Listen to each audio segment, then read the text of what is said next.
Here we go again. Iran reportedly closed the Strait of Hormuz following Israeli attacks on Lebanon today, but U.S. officials say Tehran does not have the ability to do so. Vice President J.D. Vance is also heading to Switzerland for further negotiations tomorrow, joining officials from Iran and mediator countries. Fox News correspondent Alex Hogan brings us the latest from Tel Aviv, Israel.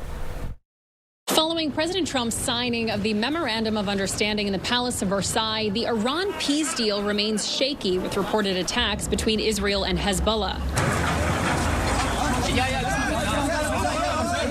Israel says Hezbollah struck IDF soldiers overnight, and Israeli attacks on Lebanon since Wednesday have killed dozens. Iranian officials say this is a complete breach of the deal. Clause 1 of the memorandum is the most important part of the reciprocal commitments. It requires an end to the war on all fronts.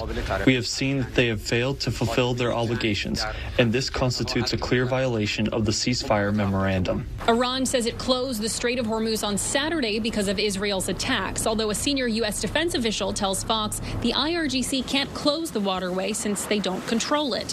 Vice President J.D. Vance pointed to progress in the Strait of Hormuz since the memorandum was signed. We got 16 million barrels out of the Strait of Hormuz in just the last 24 hours.